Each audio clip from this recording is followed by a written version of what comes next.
O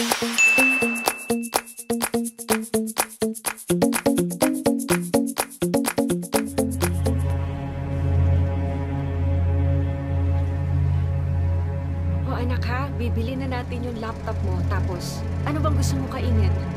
Gusto mo rin ba manood ng sine? Sige po, kayo na po bahala. O ayan anak, bagay na bagay sa'yo. Bakit niyo po kasi agad pinasuot sa akin to? Kakabili pa lang po. Eh ano naman ngayon, para nga makita mo kung gaano kabagay sa'yo.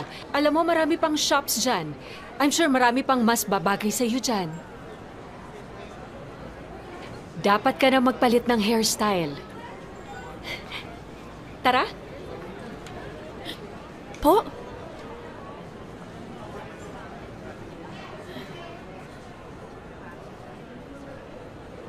Magagalit po sa akin si Auntie Luna.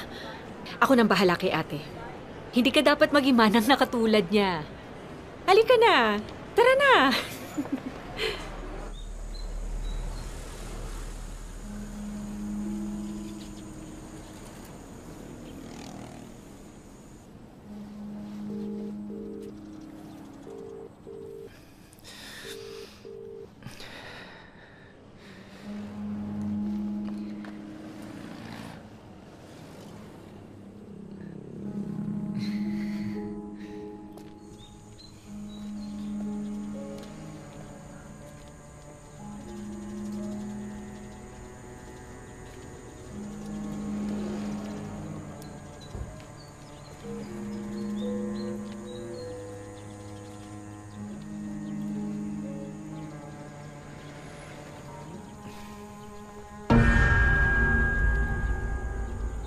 Oh, ayan, madam. Ang ganda-ganda na ng anak mo, ha? Hindi na mukhang lola.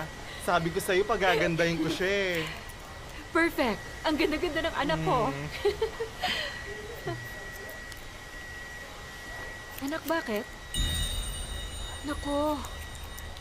Sana pala nag-skin test muna tayo. Mukhang allergic ang anak ko sa hair treatment ninyo. Naku, madam. Puro organic ang ginamit ko dyan dahil sabi niyo first time niya magpa-hair treatment. Wait lang, titignan ko muna yung mga stocks namin doon, ha? Salamat. Naku, nag-rashes, anak. Po? Huwag mo nang kamutin. Baka magsugat, ha? Parang kilalang-kilala mo na si Gia, no?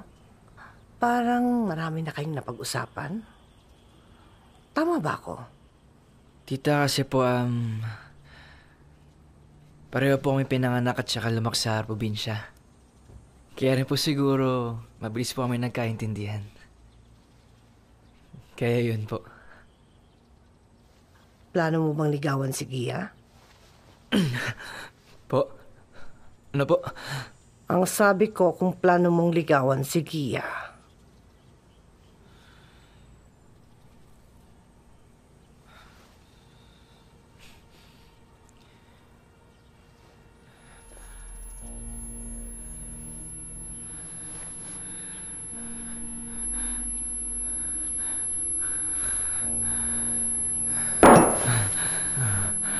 Sorry po, tita.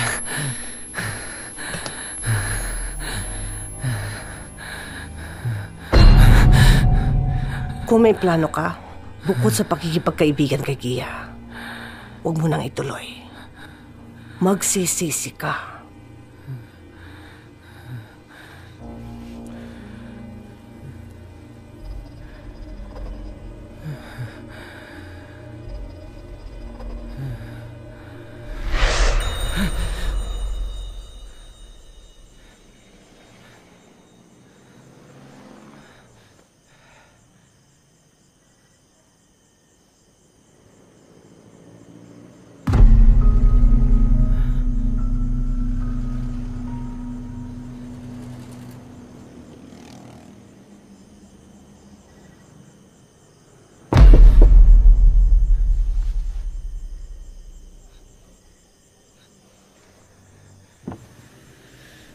May hinihintay ka ba?